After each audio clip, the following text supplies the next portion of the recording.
आंदोलन किया?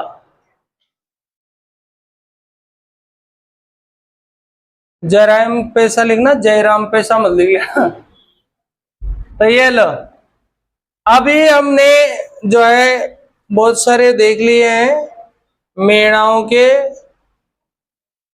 किसके थे, गरासियों के और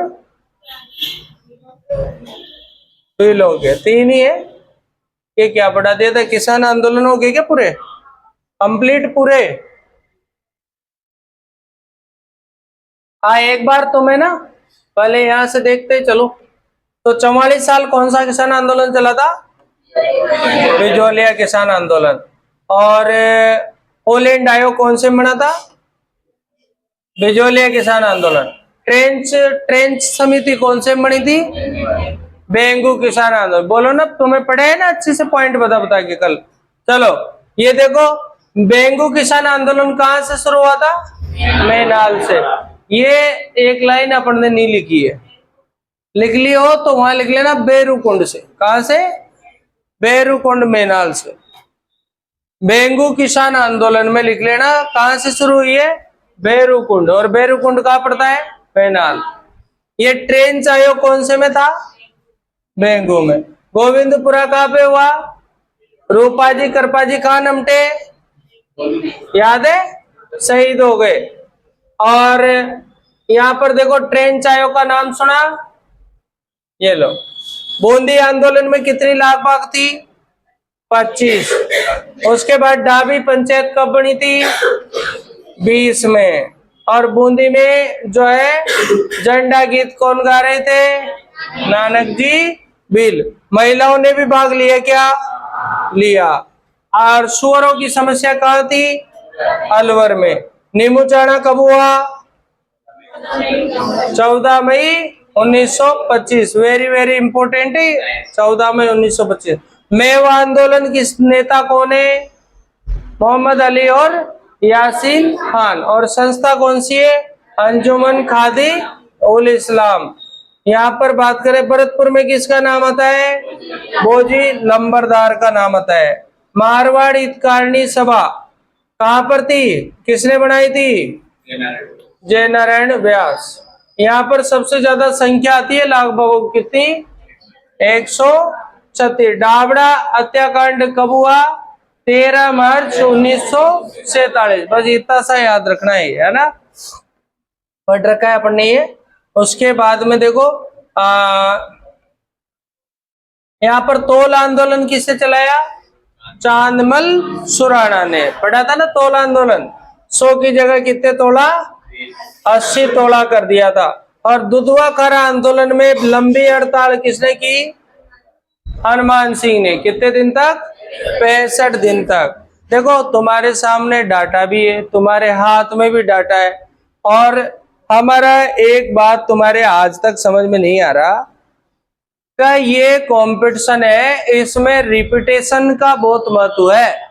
इसमें रिपीटेशन ही सब कुछ है। इसमें ये नोट्स फोट्स और ये तो सब बातें हैं, यानी कि नोट्स वही है, याद जब तक नहीं है तब तक कोई नोट्स काम का नहीं है भाई।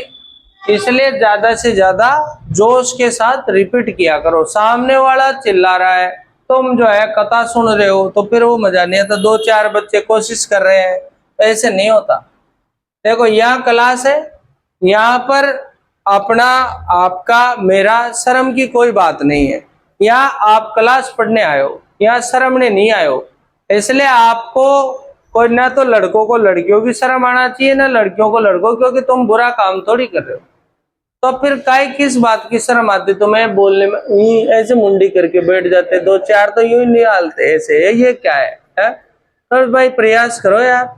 अपन कोई यहाँ कोई भूख है थोड़ी मर रहे हैं, अपन यहाँ बैठ के बस ये ऐसे सुनते रहेंगे कथा, जिसकी बजाय तो पीस ले और कहीं कहीं के प्रवचन होते हैं उनमें जा बैठो, है ना, मजा का जुगाड़ है। तो अगला चलो, तो देखो बेटाओ यहाँ पर आते हैं अपन आगे।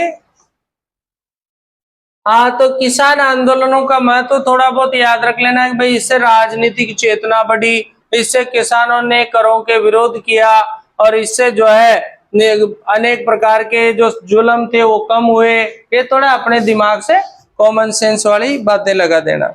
राजस्थान में ये जनजातीय आंदोलन, तो भील प्राचीन जाति है ही सही।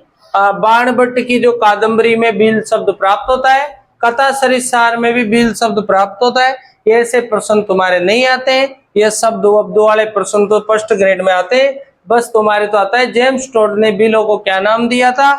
जेम्स टोड ने जंगल का शिशु नाम दिया था। किसने दिया था? ये जेम्स टोड ने दिया था।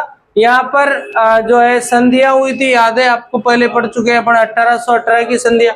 भीलों के मुखिया को गमेती कहते हैं। क्या कहते हैं? गमेती कहते हैं। यहाँ पर जो है अगर बात करें अपन,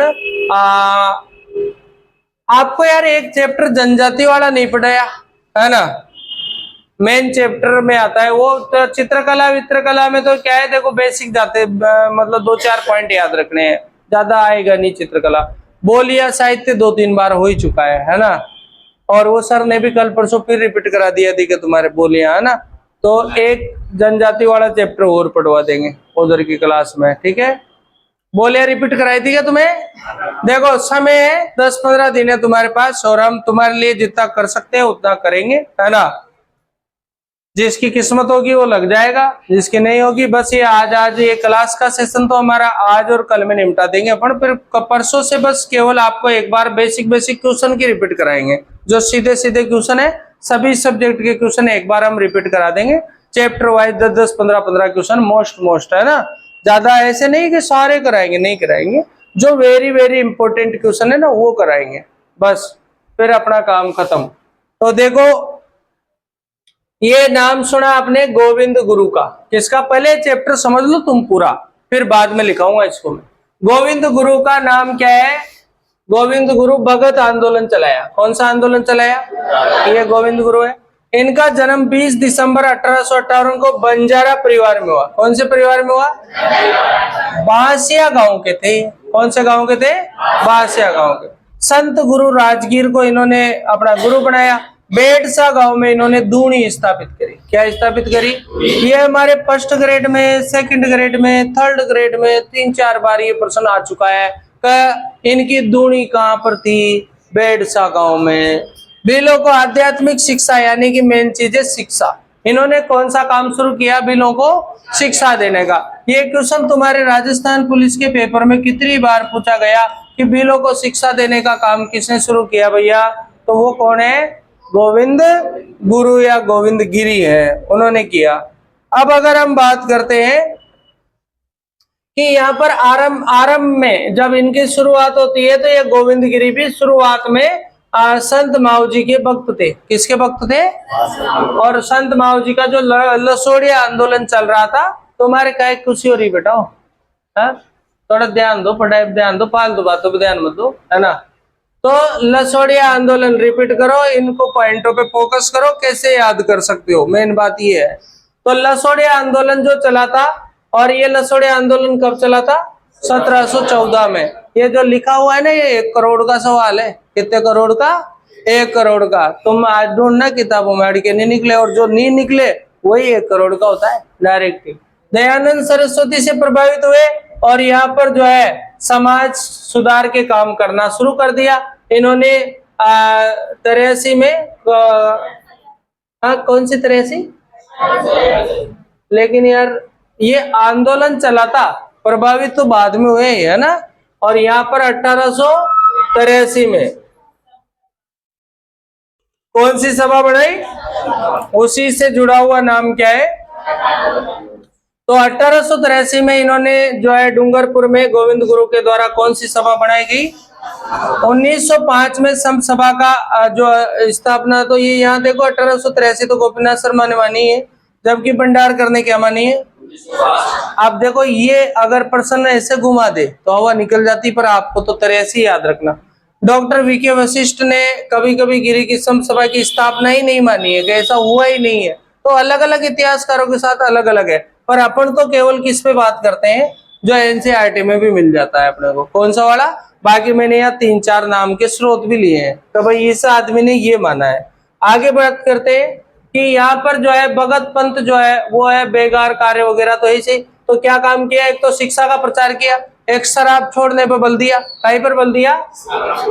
इनके जो संघ सभा के 10 नियम थे और 9 उद्देश्य थे। कितने नियम थे? 10 नियम थे और 9 क्या थे? उद्देश्य थे। बहुत शानदार चैप्टर बनाया गया है ये। और संघ सभा का अधिवेशन आश्विन शुक्ल पूर्णिमा को होता था। कब होता था भाई? आश्विन शुक्ल पूर्णिमा। प्रथम अधिवेशन मानगढ़ में हुआ, दूसरा अधिवेशन छापी मगरी में हुआ। कहां पर हुआ? छापी मगरी में। पहला कहा हुआ? मानगढ़ में। दूसरा कहा हुआ? छापी मगरी में। 1910 में गोविंद गिरी ने ये पालगट्टा के ठाकुर के विरुद्ध आंदोलन किया। कौन से? ईडर में पालगट्टा। अब ये तुम्हारे लायक नहीं है मामला, मामला बहुत हाई लेवल का है। ये तुम्हारे लायक तो कौन सा है? और ये 6 लाइनें हैं, ये लायक है। अब ये जो पालगट्टा वाली लाइन है ना, ये तो कम से कम स्कूल कॉलेज लेक्चर लेवल की लाइन है, ये छोटी मोटी लाइन नहीं है। तो ये पालगट्टा में जो है आंदोलन किया इन्होंने। यहाँ पर बिलों की मांगों को समझौता भी किया इन्होंने। अब आगे आते हैं। तीसरा सम्मेलन मोस्ट है, ये काम का है। ये कहां पर हुआ? कब हुआ? डूंगरपुर राज्य में। डूंगरपुर है ये, डूंगर नहीं, डूंगरपुर राज्य में गिरफ्तार किया गया। और यहाँ पर 3 दिन बाद इन्हें मुक्त कराने के लिए डूंगरपुर जो है, यहाँ पर जो है सीमा से बाहर जाने के क्या दिए? आदेश दिए। अक्टूबर 1913 में संदेश बिलो में मानगढ़ पहाड़ी में इन्होंने कहा। और सूत किला है वहां पर। कौन सा किला है? सूत किला है, जो वहां पर ऐसा कार्यक्रम हुआ। सूत बांसवाड़ा में, इधर डूंगरपुर में, यहाँ पर सभी जगहों पर जो है चौकन्ना हो गए लोग। इधर सुनो, जब भी अरे जूम कर दे, जूम कैसे करेंगे? तो ये कोई बात नहीं, अभी नहीं हो रहा है ये। तो आप तो इतना याद रखना भैया, ज्यादा लेवल की बातें नहीं की। तीसरा सम्मेलन कब हुआ? कहाँ हुआ? बस ये डूंगरपुर। कौन सा पुर? हाँ। और एक किले का नाम आ रहा है, कौन सा? अभी अपन ने कहीं भी नहीं पढ़ा ये किला, लेकिन नाम है ना, सूत का किला। कहाँ है? बांसवाड़ा, डूंगरपुर। कहाँ पर है बताओ? है बांसवाड़ा है कि डूंगरपुर में? बांसवाड़ा में। तो यहाँ पर सूत का किला बांसवाड़ा में है। आ जाओ। 1913 को Rajput regiment, Wellesley rifle, Jat regiment, इनके सैनिकों ने मानगढ़ की पहाड़ी को घेर लिया। और 17 नवंबर को संघ सभा के अधिवेशन में क्या कर दिया? गोलियां चला दी। कब चला दी? बस यही डेट काम की है। कौन सी डेट काम की है? यहाँ पर अप्रैल जो लिखा हुआ है ये गलत है, और यहाँ पर अपने को ये ध्यान रखना है 17 नवंबर 1913। कौन सा याद रखना है? अब देखो, यहाँ जब सब घटनाएं हो गई, ये 104 Wellesley rifle company Rajput regiment है, तो ठीक है। सरकारी आंकड़ों के अनुसार कितने लोग मारे गए, ये है बात। कितने लोग मारे गए? 1500 लोग। ये पूछता है मानगढ़ में कितने लोग मारे गए थे, तो कितने लोग मारे गए थे? 1500 लोग मारे गए थे। और गोविंद गुरु को कितने वर्ष की सजा हुई? नियम कितने थे? सजा कितनी हुई? उद्देश्य कितने थे? सजा कितनी हुई? और तारीख कितनी थी? 17। और महीना कौन सा है? नवंबर। और 1913। कौन सी पहाड़ी है? मानगढ़ की पहाड़ी। और कौन सी सभा का अधिवेशन है? संघ सभा का अधिवेशन है। और इसमें कितने लोग शहीद हुए? 1500 लोग शहीद हुए। और यहाँ पर जो है, पर गोविंद गुरु किसके पक्षधर थे? इसलिए इन्होंने कौन सी ध्वजा उठाई थी? श्वेत ध्वजा उठाई थी। अगर कोई आदमी सफेद झंडा लेकर चलता है ना, तो ये समझ लेना कि वो आदमी लड़ाई नहीं करेगा। और अगर कोई ने लाल झंडा उठा लिया ना, तो फिर वो छोड़ेगा नहीं, मामला गड़बड़ हो जाएगा। इसलिए ध्यान रखना, सफेद झंडे का, लाल झंडे का यही है। अभी बाबा रामदेव जी के भक्त होते हैं ना, वो सफेद झंडा, पचरंगी झंडा उठाते हैं। उसमें 5 ही कलर होते हैं। जैसा व्यक्ति उसके साथ वैसा ही सलूक करो। वो रामदेव जी के भक्तों को रामदेव जी का संदेश है। हाँ, वो भी पतरंगी है। तो देखो बीलो के साथ साथ यहाँ समाज के दूसरे वर्ग भी चेतना आई, वहां पर भी आती है, वो तो जनरल बात है। कालिया के पास कालिया बैठेगा तो कोई फायदा तो होगा इसे। इसे राजस्थान का क्या कहते हैं, जलियांवाला। यह दूसरा लिख दिया है पर ये सीधा सीधा क्या है, जलियांवाला बाग कहा जाता है। 10 वर्ष की सजा कौन सी जेल में हुई, अहमदाबाद में। ये इंपॉर्टेंट पॉइंट है, कौन सी जेल में हुई थी, अहमदाबाद। और संत सभा को क्या कर दिया, अवैध। जब भी ऐसा होता है तो यही करते हैं। फिर वहां से छूटने के बाद कंबोई गांव में रहने लगे, और कंबोई गांव कहाँ है, गुजरात में। और 1931 में इनकी क्या हो गई, मृत्यु हो गई। तो ये सारी बातें हैं। और शेष जीवन सालोद नामक स्थान पर गुजारा। अब तक अपन ने ये जानकारी ली है, लेकिन यहाँ पर एक नोट लिखा है कि सालोद में गुजारा। सभी जगह पे अपन क्या पढ़ते हैं, कंबोई पढ़ते हैं। ये भी स्पेशल पॉइंट है ना। आगे देखो, फ्रेडरिक विलियम और अगस्ट केवल विशेष गुरु गोविंद को सजा सुनाई थी। ये बहुत लेवल का क्वेश्चन है, तुम्हारे काम का नहीं है। अब आता है कौन सा आंदोलन, भगत आंदोलन। कहां से शुरू होता है, मात्र कुंडिया चित्तौड़ से। और किसके द्वारा होता है, गोविंद गिरी के द्वारा। बोमट क्षेत्र में कई पुलिस की चौकियां थी, है ना। और कोतवाल थे, कौन से वाल थे, वो कोतवाल को ही क्या कहते थे, भगत कहते थे। 1911 में गोविंद गिरी ने बेडसा में भगत पंथ की स्थापना की। ये बहुत अच्छी लाइन है। कौन सी जगह पे की थी, जबकि संत सभा का दूना था कहां पर, बेडसा में। और वही बेडसा में 1911 में क्या है, भगत पंथ की क्या की थी, स्थापना करी थी। अब भगत पंथ के प्रमुख भगत कौन कौन से थे, तो ये थे प्रमुख भगत। एक तो पूंजा धीर या धीर पूंजा, एक सुरजी भगत, कौन से भगत, एक गोपपालिया और एक जोरजी भगत। तो ये भगत पंथ के प्रमुख भगत थे, कौन, ये लोग। अब आगे आपको शॉर्टकट में फिर मिलेगा। मोतीलाल तेजावत का कौन सा आंदोलन, एक ही आंदोलन। इसमें एक ही हो गया, एक ही है। अब देखो, मोतीलाल तेजावत का जन्म सबसे पहले तो कोलेरी गांव में ओसवाल परिवार में होता। कौन से परिवार में होता, ओसवाल परिवार कहां पर है, कोलेरी गांव, उदयपुर में। अब देखो, जाडौल में ये नौकरी करते थे। इनको आदिवासियों का मसीहा और बाऊजी भी कहते हैं। इन्होंने बीलों और गरासियों से मिलकर महाराणा को पत्र भी लिखे और विरोध भी किया। 1921 में बिजोलिया आंदोलन से प्रभावित। अब यहां से देखो लाइन, ये तुम्हारी जिंदगी बदलने वाली लाइन है कि जो एके आंदोलन था वो किससे प्रभावित था, बिजोलिया आंदोलन से प्रभावित होकर महाराणा ने यहाँ पर लागतों और शोषणात्मक व्यवहार के विरुद्ध शिकायत दर्ज की। और यहाँ पर जो है तेजावत के नेतृत्व 1921 में तेजावत आए गए बैसाख पूर्णिमा को। उसमें क्या आई थी, आश्विन शुक्ल पूर्णिमा, और इसमें क्या आ रही है, बैसाख पूर्णिमा। बैसाख पूर्णिमा को मात्र कुंडिया, वही चित्तौड़ में, और उधर भगत पंथ भी कहा, मात्र कुंडिया चित्तौड़ में। तो यहाँ पर मात्र कुंडिया चित्तौड़ में तेजावत ने किसानों का संपर्क किया और खालसा क्षेत्र बता ही दिया, केंद्रीय भूमि, बिलों को चुकाते हुए और ये इनकार कर दिया। और आंदोलन यहाँ से ही शुरू हो गया। कब से शुरू हुआ ये, 1921 से। इसमें 21 सूत्री मांगे भी आएगी। कितनी सूत्री, 21 सूत्री मांगे आएगी। अब देखो, नीमड़ा हत्याकांड होता है इसमें। कौन सा होता है, ये।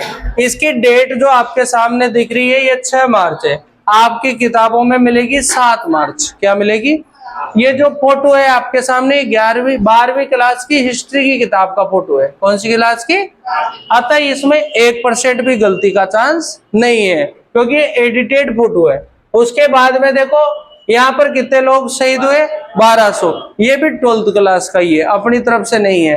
तो ये वनवासी बंधुओं की हत्या कर दी गई। कितने, 1200। वनवासी किसे कहते हैं, बिलों को। मोतीलाल तेजावत ने नीमड़ा में आयोजन किया। 6 मार्च को पुलिस ने गोलियां चलाई और मोतीलाल तेजावत का नारा क्या था, हाकिम नहीं हुकुम नहीं, है ना। और 7 अप्रैल को ये यहाँ पर ये सारी ये थोड़ा अलग डाटा आ गया। ईडर राज्य ने तेजावत को गिरफ्तार कर लिया और सर्वोच्च न्यायालय, जो मेवाड़ के सर्वोच्च न्यायालय का नाम महा इंद्राज सभा है। कौन सा नाम है, महा इंद्राज सभा। तो वहां पर जो है तेजावत के विरुद्ध जो है एक कार्यवाही हुई। फिर इनका तो एक ही आंदोलन है। इसकी 2-3 बातें यहाँ पे कि 1921 में तो एक ही आंदोलन चलाया, फतेह सिंह से निर्णय लिया और 7-8 हजार लोग जो है पिछोला पहुंचे। गोकुल जाट ने भी इनका समर्थन किया। 21 सूत्री मांगे बढ़ाई, जिनको क्या कहते हैं, मेवाड़ की पुकार कहते हैं। इन 21 सूत्रों में से कितनी स्वीकार ली, 18, और 3 मांगों को अस्वीकार कर दिया गया था। यहाँ पर कौन कौन सी 3 मांगे थी, एक सुअर वाली, एक वन वाली और एक बेगार वाली। यहाँ पर जगदीश मंदिर की सीढ़ियों पर ये जो है अस्वीकृति जो आदेश है उसको फाड़ दिया लोगों ने। सपनों में बना हुआ मंदिर कौन सा है, जगदीश मंदिर। और 1921 में अमर सिंह राणावत ने मोतीलाल को गिरफ्तार कर लिया। किसने किया था, अमर सिंह राणावत ने। बाद में तेजावत ने यहाँ पर सिरोही राज्य बनाने का आंदोलन किया और यहाँ पर जो है बोमट, कोटड़ा, खेरवाड़ा में 50 से अधिक बिलों को एकत्र करने पर रोक भी लगाई थी वहां पर 21 में। और तेजावत के लिए 500 रुपए का क्या घोषित किया था, इनाम। अगर कोई तेजावत के बारे में जानकारी देगा तो उसको कितने रुपए का इनाम मिलेगा, 500 रुपए का इनाम मिलेगा। फिर इसी में एक घटना हुई थी जिसको बोलते हैं पाल कांड। क्या बोलते हैं, मार्च 1922 में होता है पाल कांड। ईडर राज्य में जब तेजावत जी वहां ठहरे थे तो पाल के मेजर सुट्टन आया था और उसने मेवाड़ भील कोर के सैनिकों ने उन्हें घेर लिया और गोलियां चलाई थी। कौन से गांव में, पाल गांव में, इसलिए उसको पाल कांड नाम दे दिया। फिर सिरोही में एक ही आंदोलन, तो यहाँ सिरोही के दीवान रमाकांत मालवीय और पथिक जी जो है वो तेजावत से सिरोही यहाँ पर आग्रह किया कि तेजावत को सिरोही आने से रोकिए। क्या लिख रहा है, सिरोही के दीवान रमाकांत मालवीय ने पथिक जी से आग्रह किया, विजय सिंह पथिक क्या नाम है, कि इसको रोके। रामनारायण चौधरी, ब्रह्मचारी, सारे नाम तुमने सुन रखे हैं ये पहले। तो इन लोगों ने सब जुड़ गए थे गरासियों के साथ ये सारी बातें। तो सिरोही से क्या है, एक ही आंदोलन की शुरुआत हुई। कौन सी जगह से, पहले कहां से हुई थी, मातृकुंडिया से। फिर सिरोही में तो सिरोही से ही होगी। तो यहाँ पर 1922 में सिरोही में सभाओं पर रोक लगेगी। फिर यहाँ पर जो है संगाना गांव में ये सभा का आयोजन किया जाएगा। गोपेश्वर यहाँ पर स्थान है, कौन सा स्थान है, गोपेश्वर। वहां पर बिलों की सभा होगी। रमाकांत मालवीय किसानों की समस्याओं का आश्वासन देंगे और यहाँ पर बिल गरासियों में आदेश जारी होंगे। ये सारी बातें तेजावत का ये बूला गांव कांड भी होता है। कौन सा कांड होता है, बूला गांव कांड होता है। यहाँ पर बिल टुकड़िया जो है बालोलिया और बूला गांव में अपना जो है गोलीबारी करती है। प्रिचार्ड जो है यहाँ पर गोलीबारी करते हैं। उसके बाद में राजस्थान सेवा संघ, रामनारायण चौधरी, ये सब लोग माणिक्यलाल घटना की जानकारी गांधी जी को देते हैं और आदिवासियों की शिकायतें पहुंचती है तो बहुत सारी घटनाएं होती है। ये सब लंबा चौड़ा मामला है। तेजावत भूमिगत हो जाते हैं। फिर गांधी जी कहते हैं तो वो 3 जून 1929 को तेजावत जो है खेड़ा ब्रह्मा गुजरात में क्या कर देते हैं, आत्मसमर्पण कर देते हैं। 3 जून 1929 को तेजावत कहां पर, खेड़ा ब्रह्मा गुजरात में, जहां से अरावली की शुरुआत होती है वहीं पर। और अंत में तेजावत राजनीतिक गतिविधियों में शामिल नहीं होते हैं और 1936 में इन्हें रिहा किया जाता है और ये फिर प्रजामंडल में सक्रिय भारत छोड़ो आंदोलन इनमें भाग लेते हैं। काय में भाग लेते हैं, प्रजामंडल और भारत छोड़ो आंदोलन में। तेजावत की मृत्यु 63 में हो जाती है। तेजावत 63, तेजाजी 73, 1073 है ना। तो तेजावत की यहाँ पर वनवासी सेवा संघ, भोगीलाल पांड्या, बुरीलाल भैया ये बनाते हैं। मेयर आंदोलन भी चलता है और ये सब है। अब देखो इतना सारा हमने पढ़ा है, तुम्हारे कुछ भी समझ में नहीं आएगा। क्यों नहीं आएगा, क्योंकि तुम्हारा लेवल इतना नहीं है। ये किताब कौन सी है, 12th की है और 12th की किताब का लेवल बहुत ही 12th जैसा होता है ना। तो तुम्हें कुल मिलाकर के 6 लाइनें याद करनी पूरे चैप्टर में। कितनी लाइनें, बस या तो 6 लाइनें याद कर लो या फिर तुम इधर उधर नोट्स ढूंढ लो। और नहीं, इससे ज्यादा नोट्स किसी की औकात ही नहीं है जो बता दे, है ना। तो क्योंकि इसमें तो एनसीईआरटी है ये सारी बातें। अब अपन जो लिखना है वो उस पर बात कर रहे हैं, अपने को क्या लिखना है। तो कल मैं लिखाऊंगा जिसमें आपके समझ में आएगा। अब इसको मैं पूरा तुम्हें पढ़ा दूंगा तो वैसे ही तुम नींद आके गिरा जाओगे, है ना, कोई मतलब नहीं है ना। क्योंकि बेटा इसमें बहुत सारा टफ मामला है और आप सभी लोग जो है ना प्राकृतिक रूप से अभी तैयार हो रहे हो। तो ये बात है। तो ये यहाँ से जो आनी है वो लाइनें मैंने यहाँ चार्ट रखी कि ये लाइनें हैं। तो ये जैसे ये अभी अपन ने गोविंदगिरी पढ़ा था ना, गोविंदगिरी, तो ये शॉर्टकट है फिर बिल्कुल डायरेक्ट। तो इस तरह से कल इसको आपको नोट कराते हैं अपन, है ना। आज थोड़ा सा मैंने ज्यादा ही बता दिया तुम्हें, हाई डोज दे दी है ना। हाँ नहीं सही बात है ना। देखो कुछ नहीं, बोल क्या रहा है ये, 2-4-10 तो ऐसे सोच रहे ये बोल क्या रहा है? इधर सर गया क्या है ना? तो ऐसे हो सकता। ठीक है भाई, कोई बात नहीं। देखो, जब कठिनाई, अगर इतनी सरलता से नौकरियां लगती तो सबसे पहले तुम्हारी लगती। किसकी लगती? अगर सरलता से नौकरियां लगती तो सबसे पहले किसकी लगती? तुम्हारी लगती। बेटा नौकरी सरलता से नहीं लगती है, नौकरी कठिनाई से लगती है, और कठिनाई को जिसने सरल बना लिया उसकी लगती है। ठीक है।